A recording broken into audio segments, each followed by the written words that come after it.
क्या राजस्थान की बीजेपी में जिस तरीके से गुटबाजी चल रही है उसी तरीके से उदयपुर में भी गुटबाजी का शिकार फिर नेता हो चुके हैं? और क्या गुलाब चंद कटारिया के जाने के बाद अब एक बार फिर बीजेपी 2018 की तरह मेवाड़ में अपना प्रदर्शन कायम रख सकेगी? क्योंकि 2018 में मेवाड़ में 28 में से 15 सीटों पर बीजेपी ने जीत हासिल की थी। 10 सीटों पर कांग्रेस सिमटी थी और 3 सीटों पर जो है अन्य, यानी जिसमें 2 बीटीपी के और 1 निर्दलीय विधायक ने जीत हासिल की थी। अब बड़ा सवाल यही चुनावी फेर में आज उदयपुर से कि क्या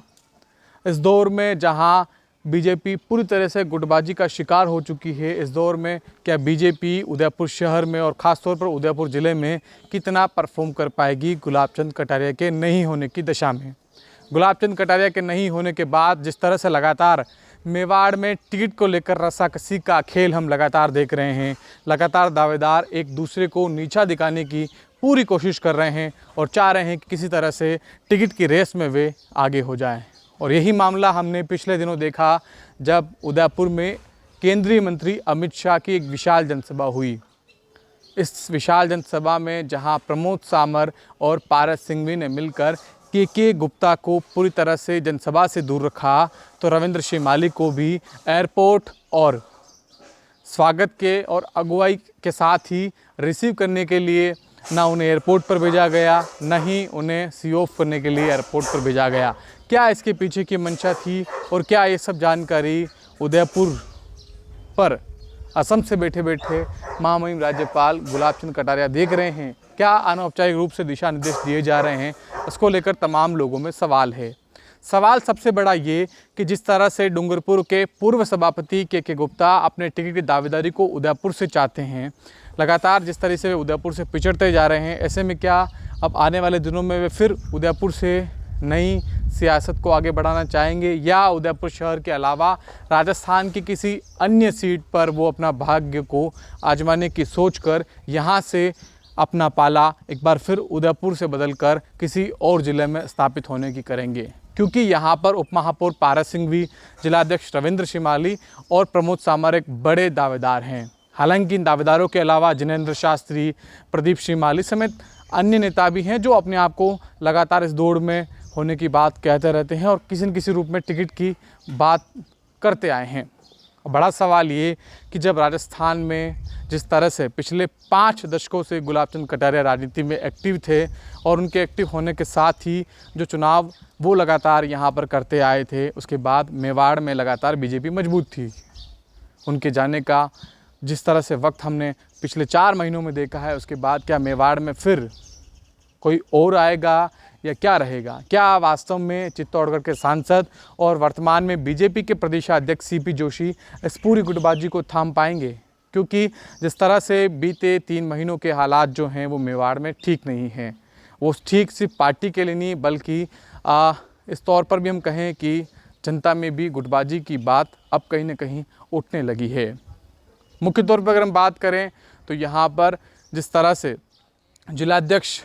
उदयपुर शहर के जिलाध्यक्ष रविंद्र श्रीमाली को हटाने के लिए लगातार निगम से कोशिश होती रही है, निगम के पार्षदों के ज़रिए कहीं न कहीं लगातार बयानों का दौर चला है। लेकिन इसी बीच बयानों के दौर के बीच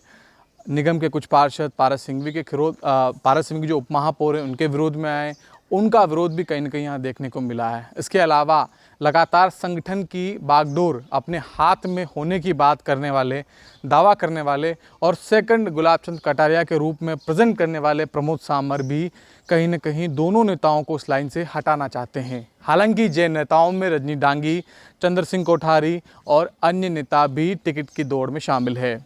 फिलहाल टिकट किसको मिलेगा लेकिन ये तो वक्त बताएगा। लेकिन जिस तरह से मेवाड़ की बीजेपी में जो सियासत चल रही है उसको लेकर पब्लिक में खूब चर्चा है कि जिस तरह से गुटबाजी का शिकार राजस्थान में बीजेपी के नेता है, शायद वही हालात अब उदयपुर में हो गए हैं। वक्त रहते इसे काबू में नहीं किया गया, ठीक नहीं किया गया तो शायद मेवाड़ में जो उम्मीद पीएम मोदी, केंद्रीय मंत्री अमित शाह और तमाम संगठन के जो पदाधिकारी, नेता, कार्यकर्ता चाहते हैं वो यहाँ पर हो पाना बेहद मुश्किल लगता है। हालांकि फूट की बात मेवाड़ में कांग्रेस में भी करीब 2 दशकों से होती रही है। लगातार उदयपुर शहर से यहाँ पर गुटबाजी के कारण ही चुनाव हारने की बात कही जाती है, लेकिन ये हाल गुलाब चंद कटारिया के जाने के बाद उदयपुर शहर से साफ साफ कहीं न कहीं महसूस किए जा सकते हैं। अमित शाह के दौरे की अगर हम बात करें तो जिस तरीके से लगातार पिछले 2 महीनों से के गुप्ता यहाँ दावेदारी की बात कर रहे थे और अमित शाह के करीबी होने की बात कर रहे थे। उम्मीद थी कि जब अमित शाह का उदयपुर में दौरा होगा तो किसी न किसी तरीके से गुप्ता शाह के करीब जाने की कोशिश करेंगे और अपनी नज़दीकियाँ बढ़ाकर संगठन में शायद ऊपर आने की कोशिश करेंगे, लेकिन स्थानीय नेताओं ने उन्हें पूरी तरीके से दूर रखा और वे सिर्फ और सिर्फ शहर में 15 से 20 स्वागत द्वार लगाकर वहां पर पोस्टर और बैनर में सीमित रह गए। हालांकि उन्होंने एक होटल में अमित शाह से मुलाकात की थी। अब अमित शाह से उन्होंने मुलाकात में क्या कुछ कहा ये तो शायद बता पाना मुश्किल है, लेकिन इस मुलाकात के पीछे कई तरह की चर्चा है कि क्या गुप्ता ने अमित शाह की जनसभा में जाने की कोशिश नहीं की या यहाँ पर बैठे स्थानीय नेताओं ने, यानी जो तमाम स्थानीय गुट बने हुए हैं, उन्होंने गुप्ता को यहाँ पर आने ही नहीं दिया, उन्हें किसी तरह से इन्वॉल्व ही नहीं किया। और शायद यही कारण है कि गुप्ता अपने तमाम वैश्य समाज के पदाधिकारियों के साथ अलग चौराहे पर ही अमित शाह के स्वागत के लिए खड़े थे। बहरहाल इसके अलावा अगर हम बात करें तो रविंद्र शेमाली को भी प्रमोद सामर और पारस सिंघवी के गुट के लिए ये कहा जा रहा है कि उन्हें दूर करने की कोशिश की गई है। कहा तो ये भी जा रहा है कि गुलाब चंद कटारिया असम से बैठे बैठे इन तमाम चीज़ों पर निगरानी बनाए हुए हैं और पल पल की रिपोर्ट उन तक पहुंच रही है।